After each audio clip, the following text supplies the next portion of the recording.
오늘은 선전 10번째 시간입니다. 구원의 투구를 쓰라라는 제목으로 말씀의 은혜를 나누도록 하겠습니다. 우리 영적 무장 한번 하고 출발해야 되겠죠. 우리 사진 한번 띄워주시고요. 우리 진리의 허리띠부터 한번 가보도록 하겠습니다. 시작. 진리의 허리띠, 의의 호심경, 복음의 신, 구원의 투구, 믿음의 방패, 성령의 검. 한 번 더 해볼게요. 시작. 진리의 허리띠, 의의 호심경, 복음의 신, 구원의 투구, 믿음의 방패, 성령의 검. 잘하셨습니다. 자, 이제 우리가 무장을 거의 다 해가고 있는 것 같아요. 오늘은 구원의 투구를 쓸 차례입니다. 성경 순서상 우리가 이제 외울 때는 구원의 투구를 쓰고 믿음의 방패를 들었지만 방패를 들고 투구를 쓸 수 없으니까 그렇게 한 것뿐이에요. 성경의 순서상 오늘은 구원의 투구입니다. 3년 전쯤 있었던 일로 기억을 합니다. 3, 4년쯤 된 것 같은데요. 제가 지도하는 캠퍼스의 대학생 하나가 사망하는 일이 있었습니다. 뇌사 상태로 한참 동안 중환자실에 누워있다가 결국 사망을 하게 되었는데, 이 친구는 총학생회 회장을 하기도 했고요. 굉장히 활동적인 친구고 집이 많이 어려웠는데도 근로활동하면서 스스로 등록금을 마련하고 공부할 만큼 아주 열성적인 그런 학생이었습니다. 신앙도 아주 좋은 친구였는데 이 갑작스러운 죽음으로 인해서 부모님은 물론이거니와 주변 친구들, 동료들도 상당히 큰 충격에 빠졌던 기억이 납니다. 아주대 병원 장례식장에 가서 부모님을 마주 뵈면서 참 그 슬픔을 억제할 수 없었던 그 기억이 지금도 생생합니다. 25 먹은 아들을 잃었으니까 얼마나 큰 아픔이겠습니까? 무슨 사고였냐면 이 친구가 총학생회 활동을 하니까 교내에서 빠르게 다니다 보니까 킥보드를 타고 다녔는데 교내에서 이동하던 중에 갑자기 버스가 나오는데 버스를 뒤늦게 발견하고 피하다가 방어벽에 부딪히면서 공중부양해가지고 머리로 떨어지게 된 거죠. 그래서 뇌사 상태에 이제 빠지게 되면서 결국 사망을 하고 말았습니다. 헬멧만 썼어도 그 정도로 되진 않았을 것 같은데 참 안타까운 죽음이 아니었나 생각이 듭니다. 그래서 킥보드를 지금도 헬멧을 타지 않으면 안 되도록 법이 규정한 걸로 알고 있는데요. 킥보드 이용하시는 분들은 늘 조심해야 될 것 같아요. 이게 속도도 제법 나고 하기 때문에. 여하튼 2년 전쯤으로 또 기억이 나는데 아마 기억하실 겁니다. 저희 아버지도 자전거를 타고 길을 건너시다가 달려오는 차에 받치셔가지고 공중부양해가지고 머리로 이렇게 떨어지면서 피를 많이 흘리셨는데 의식을 잃으셨었어요. 근데 감사하게도 이제 응급차가 와가지고 아주대병원으로 옮기고, 마침 또 아주대병원이네요. 아주대병원으로 옮겨서 치료를 하던 중에 의식이 돌아오셨고 하나님의 은혜로 치료를 받고 잘 퇴원을 하셨습니다. 후유증이 좀 있긴 했지만 그래도 지금도 건강하게 잘 계시거든요. 하나님의 정말 은혜였는데 뭐 어떤 이유가 되었던 킥보드를 타던 자전거를 타던 헬멧은 중요합니다. 왜냐하면 머리를 보호해야 되기 때문이죠. 그러니까 사지가 멀쩡해도요, 머리가 다쳐서 그러니까 죽은 뇌가 정지된 상태로 있으면 사지가 아무리 멀쩡하다 해도 이미 그건 죽은 것과 다름없는 상태가 되는 겁니다. 전쟁에서도 이 헬멧이 굉장히 중요하죠. 적군으로부터 날아오는 총탄에 머리를 맞으면 사지가 아무리 멀쩡해도 그대로 즉사하게 되기 때문입니다. 뭐 로마 당시에 투구를 생각하면 총알은 없었겠지만 화살이라든지 돌이라든지 칼이라든지 적군으로부터 오는 공격에 머리를 공격당하게 되면 즉사하기 때문에 이 투구는 굉장히 중요한 방어 도구입니다.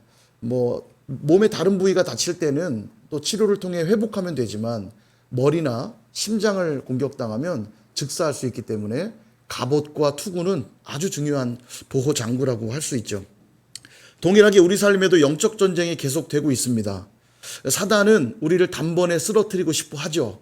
그래서 늘 공격해오는 곳 중에 특별히 강력한 공격을 주는 곳 중에 하나가 바로 머리입니다. 우리의 머리를 공격해 오는데 이때 구원의 확신이 분명하지 않으면 죽은 것과 다름없는 상태가 된다는 거예요. 사단의 작은 공격에도 우리가 쓰러져서 일어날 수 없는 상태가 돼버린다는 거예요. 그러니까 사지가 멀쩡해서 우리 육신이 멀쩡히 걸어 다닌다고 그래서 그게 살아있는 상태가 아닐 수 있다는 겁니다. 우리의 영적인 머리가 공격을 당해 죽어 있으면 죽은 것과 다름이 없다는 거예요. 그러므로 반드시 무엇을 써야 하냐면 구원의 투구를 쓰셔야만 합니다. 그렇다면 사단이 우리의 머리를 어떻게 공격하는지를 우리가 알아야 되겠죠. 우리의 머리를 공격한다는 게 뭐냐면 바로 생각을 공격한다는 겁니다. 즉 가치관과 세계관의 싸움으로 몰고 간다는 거예요. 그러니까 우리 안에 잘못된 가치관이 들어오기 시작하고 잘못된 세계관에 사로잡히기 시작하면 내 육신 멀쩡해서 이렇게 예배당도 나오고 신앙생활 한다고 이것저것 행동하고 있지만 이 세계관이 사단에게 사로잡혀 버리면 살아도 산 게 아닌 거라는 거예요. 사단이 주는 공격이 뭐냐? 바로 거짓 메시지와의 싸움입니다. 고린도후서 4장 4절에 보니까 이렇게 말씀해요. 우리 같이 한번 읽어보겠습니다. 시작. 그 중에 이 세상의 신이 믿지 아니하는 자들의 마음을 혼미하게 하여 그리스도의 영광의 복음의 광채가 비치지 못하게 함이니 그리스도는 하나님의 형상이니라. 아멘. 이 세상의 신은 누굴까요? 이 세상의 신은 여러 모양의 형태를 띠고 있다 할지라도 그 배후의 세력은 딱 하나입니다. 공중권세 잡은 자, 바로 사단, 마귀가 세상의 신이죠. 이 세상의 신은 무슨 일을 하냐면 믿지 않는 자들의 마음을 혼미하게 하여서 어둡게 만들어서 그리스도 영광의 복음의 광채를 비치지 못하도록 하는 일을 한다는 거예요. 마음을 혼미하게 한다. 마음을 어둡게 한다. 이게 뭐냐면 여러분 하늘에 해가 떠 있으면 세상이 밝지요. 그런데 먹구름이 끼기 시작하면 해가 사라지는 게 아님에도 불구하고 해는 여전히 하늘에 떠 있는데도 불구하고 세상은 어두워지기 시작합니다. 마치 그와 같은 현상이라는 거예요. 사단이 우리의 마음을 혼미하게 만들어서 그리스도의 복음의 영광의 광채는 여전히 우리에게 비치고 있지만 사단이 우리의 마음을 혼미하게 만들기 시작하면 복잡하게 만들기 시작하고 거짓말에 휘둘리기 시작하면 이 복음의 광채가 비치지 않게 된다는 거예요. 그럼 살아도 산 게 아닌 거죠. 그 미혹하는 생각들에 사로잡혀서 바른 신앙생활이 불가능하다는 겁니다.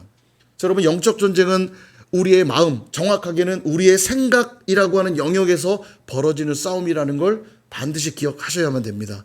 실제 유대인들은 마음이라고 할 때 그들은 하트, 이 심장을 생각하지 않고 마인드, 생각을 생각합니다. 주로 그래요. 그러니까 생각이라고 하는 영역이 또 중요한 우리의 마음의 한 영역이라는 거죠.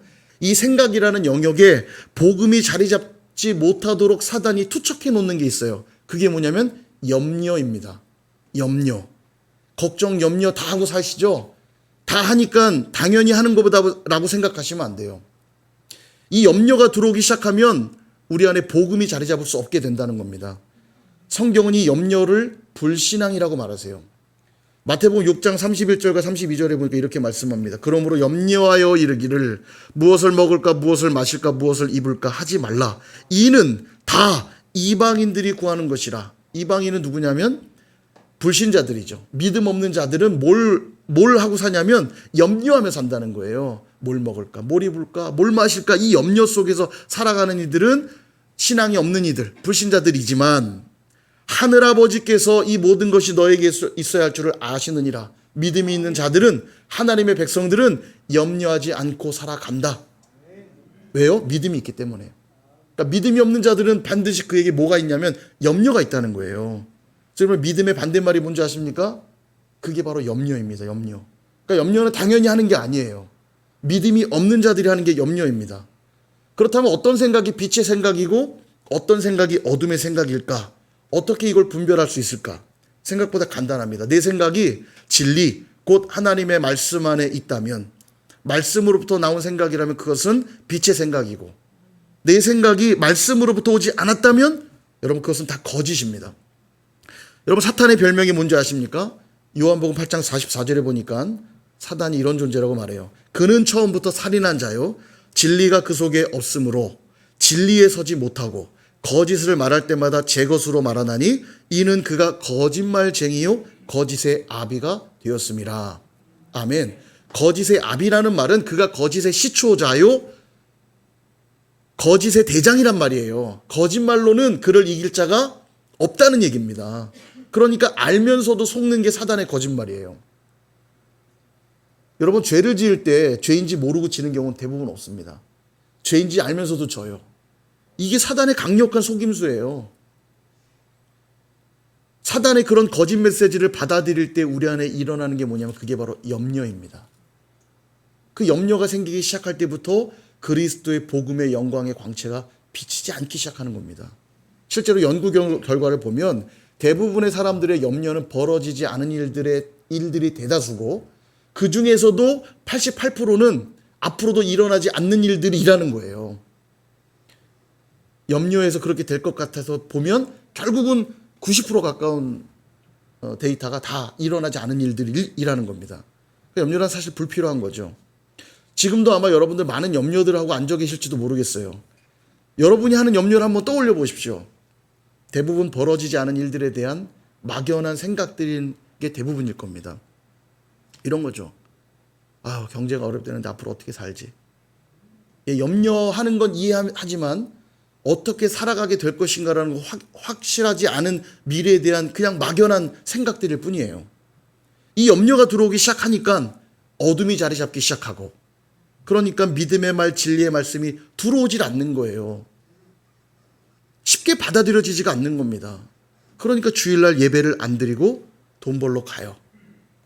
돈 없이 어떻게 살라고 그래? 맞아. 주일날도 예배가 중요한 게 아니야. 일단 돈을 벌어야지. 대학에 들어가야 성공한다 하니까 맞아. 예배가 급한 게 아니야. 일단 대학에 들어가기 위해 공부를 해야지. 믿음의 말이 들어오지가 않아요. 우리 인생이 예배가 중요하다는 것을 이해하지는 않습니다. 이때 써야 될 게 뭐라고요? 구원의 투구. 그럼 우리가 방어해야 될 사탄의 거짓 메시지들이 어떤 것인지 오늘 세 가지를 좀 말씀드리려고 합니다. 첫 번째는 열등감이에요. 열등감. 사단이 우리에게 심어놓으려고 하는 첫 번째 열등감. 열등감이 뭐냐면 자기 자신을 무능하고 무가치한 존재로 여기는 생각입니다. 오늘 적지 않은 사람들이 열등감 속에 살아가거든요. 특히 현대사회에는 더 많은 것 같아요. 물량화되어가고 대량화되어가고 물질 만능주의의 사회가 되어가면서 이 땅의 모든 것이 돈으로 다 값이 매겨지고요. 모든 게 다 상품화되고 있습니다. 그러다 보니까 다 비교 대상이에요. 스포츠 스타들, 연예계 스타들 보십시오. 그들의 몸값으로 그들의 가치가 정해져요. 그러면 연봉이라도 적게 받거나 몸값이 싸면 별 볼 일 없는 사람처럼 돼버리는 그런 사회입니다. 그 사람만의 고유한 가치와 은사가 있음에도 불구하고 돈을 적게 받으면 별 볼 일 없는 사람 취급받죠. 그래서 수많은 사람들이 열등감을 좀 벗어나 보려고 많은 돈을 벌어 보기도 하고요. 많은 학위를 따기도 하고요. 많은 자격증을 따기도 하고 성형수술을 하기도 하고 높은 자리에 올라가 보려고도 합니다. 근데 사실 그러면 그럴수록 더 비참해질 뿐이죠. 돈을 많이 벌어보십시오. 더 많은 돈을 가진 사람이 보일 뿐입니다. 자기가 여전히 비참하다는 것만 깨달아요. 학위를 따봐야 더 나은 학위를 가진 사람이 수두룩하다는 걸 알게 됩니다. 얼굴을 고쳐봐도 더 잘나고 이쁜 사람들이 많다는 걸 깨달을 뿐이고 점점 자기 스스로를 비교의 장으로 끌고 갈 뿐이라는 거예요. 이때 이러한 사단의 공격 속에 우리를 지키기 위해 써야 되는 것이 바로 구원의 투구라는 겁니다. 우리의 생각을 지켜야 돼요. 구원의 투구를 쓰셔야 됩니다. 자, 한번 구원의 투구를 써봐야겠죠? 여러분, 우리가 구원을 어떻게 얻지요? 어떻게 구원을 얻을 수 있습니까? 예수 그리스도께서 우리의 죄를 대신하여 십자가에서 피 흘려 죽으셨음을 믿는 자들은 구원을 얻습니다. 믿으십니까? 이게 나의 믿음으로 고백되세요? 이 구원의 확신이 분명한 사람은 내가 하나님의 자녀라는 사실을 깨닫게 되고 그 아들을 내어주시기까지 나를 사랑하셨다고 하는 이 사실로 인해 감격하게 되어 있어요. 계시록 5장 9절에 보니까 이렇게 말씀합니다. 이 말씀도 우리 중요하니까 같이 한번 읽어볼까요? 시작. 그들이 새 노래를 불러 이르되 두루마리를 가지시고 그 인봉을 떼기에 합당하시도다. 일찍이 죽임을 당하사 각 족속과 방언과 백성과 나라 가운데에서 사람들을 피로 사서 하나님께 드리시고. 아멘. 사람들을 피로 사서, 이 피는 예수님의 피죠. 예수님이 자기 자신의 피로 사람들을 사서 하나님께 드리셨대요. 우리는 예수님의 피로 산바된 존재라는 거예요. 그럼 우리는 얼마짜리입니까? 100원짜리 물건을 사면 그 물건은 얼마짜리예요? 100원짜리. 만원짜리 물건을 사면 얼마짜리예요? 만원짜리. 예수님의 피로 샀으니까 우리는 얼마짜리예요? 예수님짜리죠. 예수님짜리. 값으로는 도저히 매길 수 없는 엄청난 존재가 된 겁니다. 예수님이 자기 피로 우리를 사셨대잖아요. 이 구원의 확신이 있는 자들은 열등감의 공격으로부터 자기를 지켜낼 수 있는 거예요. 너는 돈도 얼마 못 벌잖아. 너는 못생겼잖아. 너는 학벌도 별 볼 일 없잖아. 너는 재능도 별로 없잖아. 사단이 계속 공격해 올 때 너는 열등한 존재야. 공격할 때 그렇지 않아. 나는 하나님이 그 아들을 내어 주기까지 나를 사랑하셔서 예수님의 그 피로 삼바된 나는 예수님 짤이야. 열등감에 빠질 수 없는 거예요. 믿으십니까 여러분? 제가 돈을 갖고 있어요. 요즘 10,000원의 가치가 좀 많이 떨어져서 그렇긴 해도 예, 이 10,000원짜리입니다. 이거 주면 받아 가실 거죠?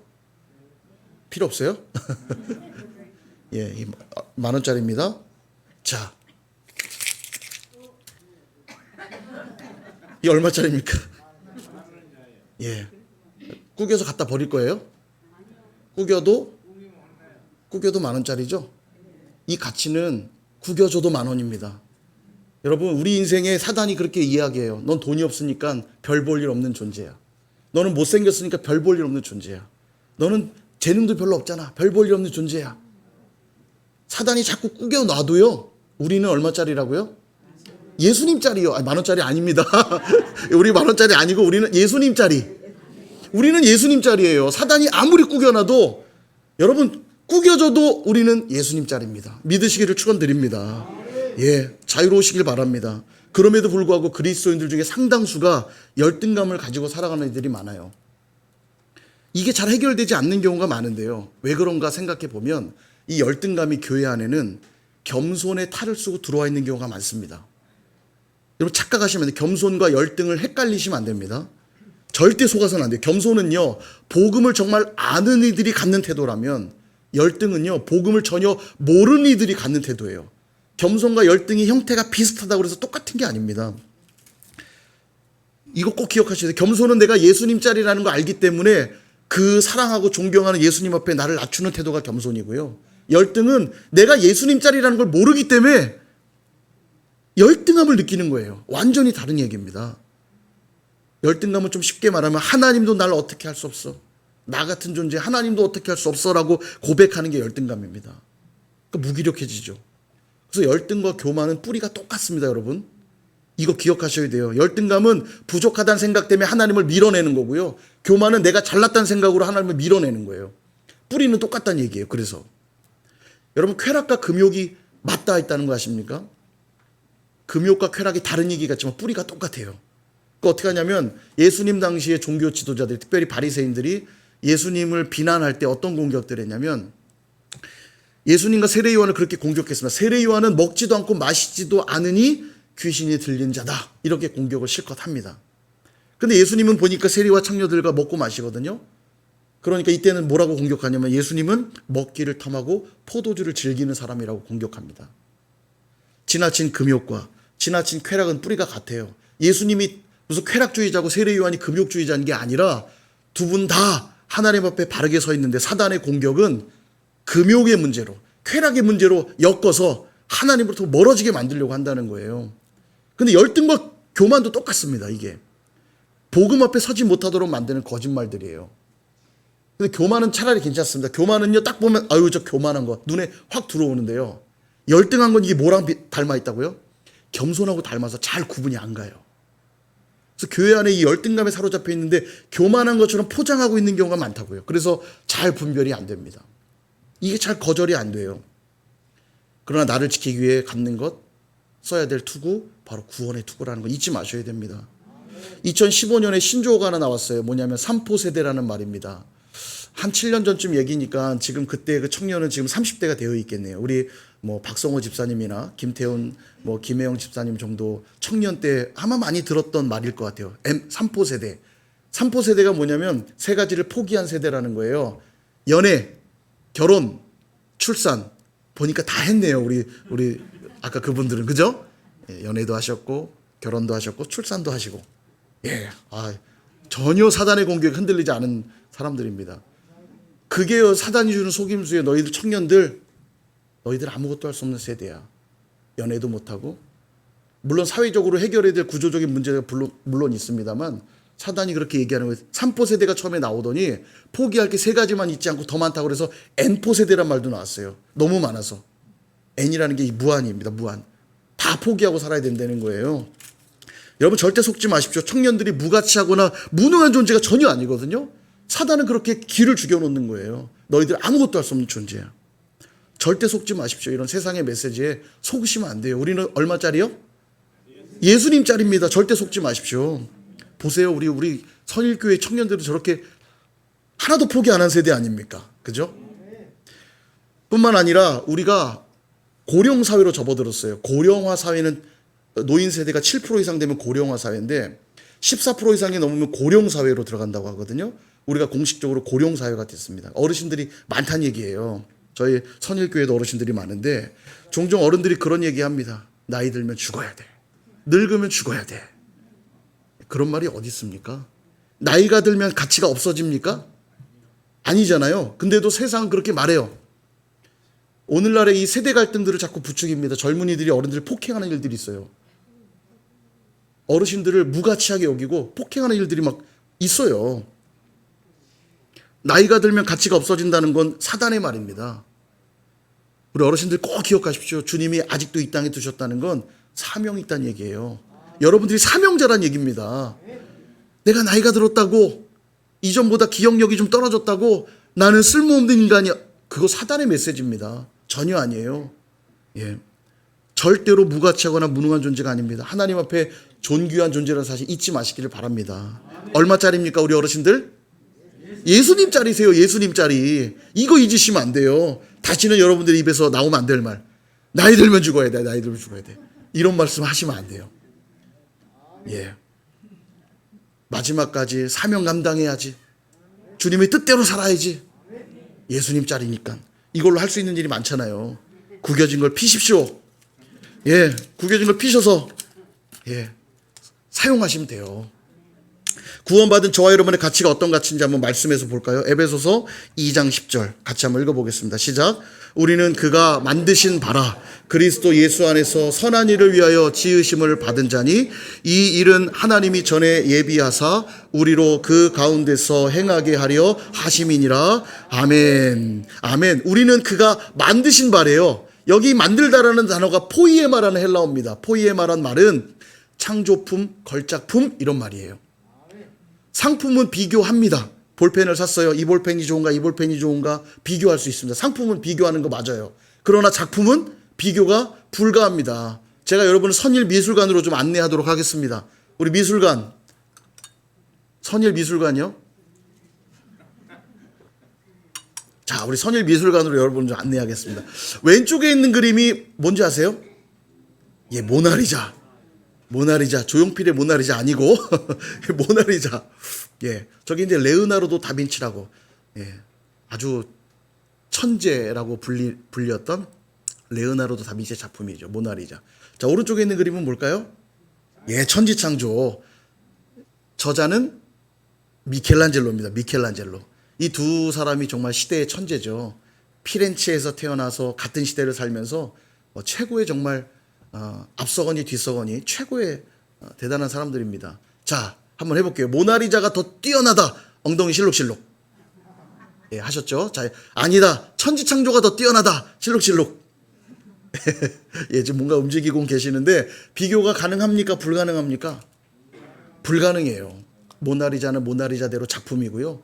천지창조는 천지창조대로 작품이에요. 뭐가 더 낫다고 취향은 말할 수 있지만 어떤 작품이 더 뛰어나다 말할 수가 없어요. 그 이유는 작품이기 때문입니다. 상품이 아니에요. 우리가 그런 존재라는 거예요. 하나님이 만드신 걸작품, 하나님이 만든 창조품, 그 무엇과도 비교할 수 없는 존재. 옆에 계신 분에게 당신은 예수님 짤이고 걸작품이십니다. 한번 말씀 좀 해주세요. 이게 지금 구원의 투구를 쓰고 계시는 거예요. 예. 자, 두 번째 사단이 주는 거짓 메시지가 있습니다. 정죄감이에요. 정죄감. 사단이 가장 많이 사용하는 공격 무기이기도 합니다. 누구나 한 번쯤 겪어봤을 법한 감정이죠. 정죄감. 예. 죄를 참소하는 거예요. 사단이. 하나님, 저 사람 저런 죄 졌대요. 저런 죄 졌대요. 심판해 하셔야 되지 않아요? 그래서 우리 안에 계속 밀려오는 생각들이 있어요. 죄나 짓는 나 같은 존재가 무슨 일을 할 수 있을까? 사단이 공격합니다. 네가 그러고도 그리스도인이냐? 때려쳐라. 이 정죄감이 밀려오면 어떤 일이 벌어지냐면요. 막 예배도 드리기 싫어지고요. 기도도 하기 싫어지고요. 봉사도 하기 싫어지고 교제도 하기 싫어져요. 미운 저 사람은 쳐다보기도 싫어요. 그 미움이 들어오기 시작하면 아무것도 하기 싫어집니다. 막 숨고 싶어지고 만사가 귀찮아져요. 사단의 공격에 성공하는 거죠. 그럼요. 그죠?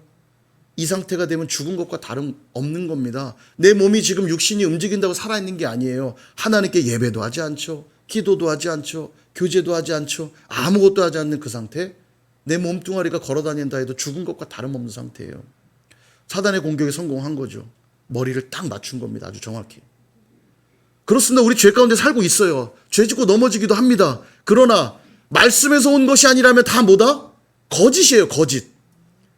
여러분의 느낌에 그런 것 같다 해도 그게 말씀으로부터 온 게 아니라면 거짓이라고요. 자, 그럼 말씀은 뭐라고 얘기하는지 한번 확인해야 되겠죠? 로마서 8장 1절에서 2절 역시 같이 한번 읽어보겠습니다. 시작. 그러므로 이제 그리스도 예수 안에 있는 자에게는 결코 정죄함이 없나니 이는 그리스도 예수 안에 있는 생명의 성령의 법이 죄와 사망의 법에서 너를 해방하였음이라. 아멘. 예수 안에 있는 자에게는 결코 정죄함이 없다고 말씀하시잖아요. 그래서 구원의 투구를 써야 된다는 거예요. 구원받은 백성이라면 여전히 죄 가운데 있죠. 죄짓기도 합니다. 그러나 그리스도의 보혈이 나의 죄를 깨끗게 하였고 생명의 성령의 법이 나를 해방하였기에 사단아 물러가라. 사단이 공격할 때 이 죄인아, 너가 그러고도 그리스도인이냐? 너가 그러고도 찬양팀이냐? 너가 그러고도 목사냐? 장로냐? 권사냐? 때려쳐라. 사단아 물러가라. 그리스도 예수 안에 자에게는 결코 정죄함이 없나니 사단아 떠나갈지어다. 이 정죄감 떨쳐버리는 구원의 투구를 쓰고 있으면 끄떡 없다고요. 이 구원의 투구를 쓰시는 저와 여러분 되시길 축복합니다. 세 번째, 사단이 주는 속임수, 상처입니다. 상처. 심리학 용어 중에 트라우마라는 말이 있죠. 요즘은 이제 심리학 용어들이 워낙 대중화됐기 때문에 아마 쉽게 이해하실 겁니다. 트라우마는 심각한 위협에 노출되어 나타나는 심리적 외상을 말합니다. 이런 경우는 당연히 돌봄과 치유가 필요해요. 아주 심각한 경우들이죠. 자, 그런데 이런 심리학 용어들이 교회 안에도 많이 들어오면서 교회의 유행처럼 많이 사용되는 용어가 하나 있습니다. 바로 상처라고 하는 단어예요. 상처. 그죠? 적지 않은 신자들이 조금만 마음이 불편해지면 어떤 말을 쉽게 하냐면 나 상처받았어. 그러면서 자기를 합리화하는 경우들이 많아집니다. 손 못 대요. 상처받았다는데 뭐라고 해요. 그죠? 그럼 교회는 상처가 없어야 하는가? 교회에서는 상처받으면 안 되는가? 그렇지 않습니다. 천국에선 상처가 없겠지만요. 교회는 아직 이 땅에 있는 동안의 교회는요. 전투하는 교회입니다. 영적 전쟁이 벌어지는 곳이라고요. 전쟁 중에 상처는 피할 수 없는 거죠. 전쟁하는 군인이 상처 없을 수 있습니까? 그럴 수 없잖아요. 영적 전쟁터인 이곳에 상처가 발생하는 건 당연한 일이에요. 우리 김영광 집사님 자꾸 소환해서 죄송합니다. 자꾸 군인 얘기하다 보니까 어쩔 수가 없어요. 우리 김영광 집사님 제가 한번 이렇게 악수하다 보니까 손에요. 상처가 있다가 한번 악수해 보세요. 손이 거칩니다. 모르겠어요. 막 몸에 이렇게 다른 상처들도 많이 있지 않을까 싶어요. 특전사니까 얼마나 험난한 훈련을 많이 받습니까?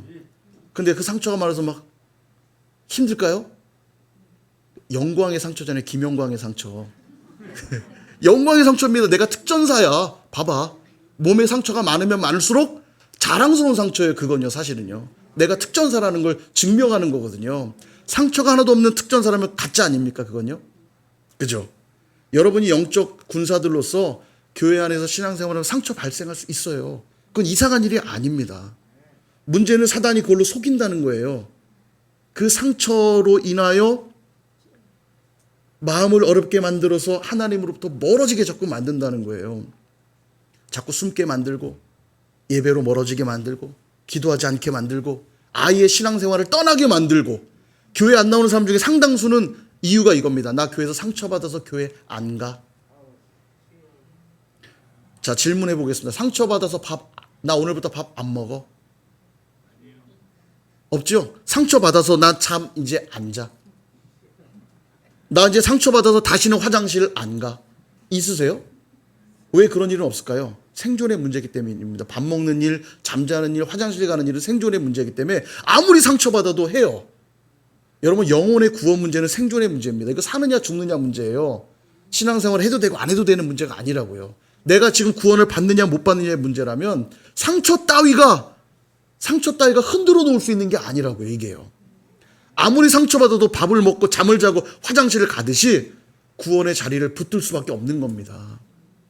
근데 사단은 상처라는 걸 이용해서 우리 생각에 자꾸 염려를 심어주고 거짓을 심어주어서 구원으로부터 멀어지게 만드는 겁니다. 잘 분별하셔야 돼요. 하나님은 상처받은 심령들을 외면하는 분이 아니세요. 시편 147편 3절을 한번 볼까요?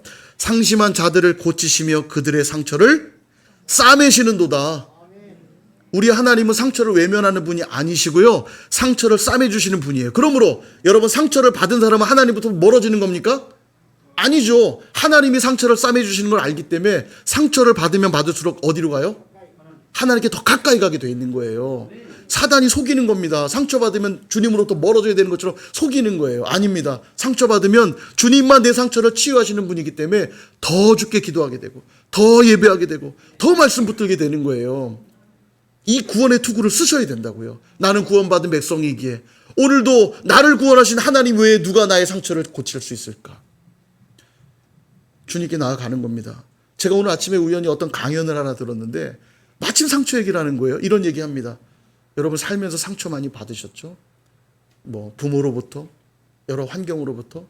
그게 마치 땅이 깊이 파인 것처럼 아플 수 있지만 이미 파인 걸 어떡합니까? 그걸 내버려 두시면 거기다 물을 채우라는 거예요.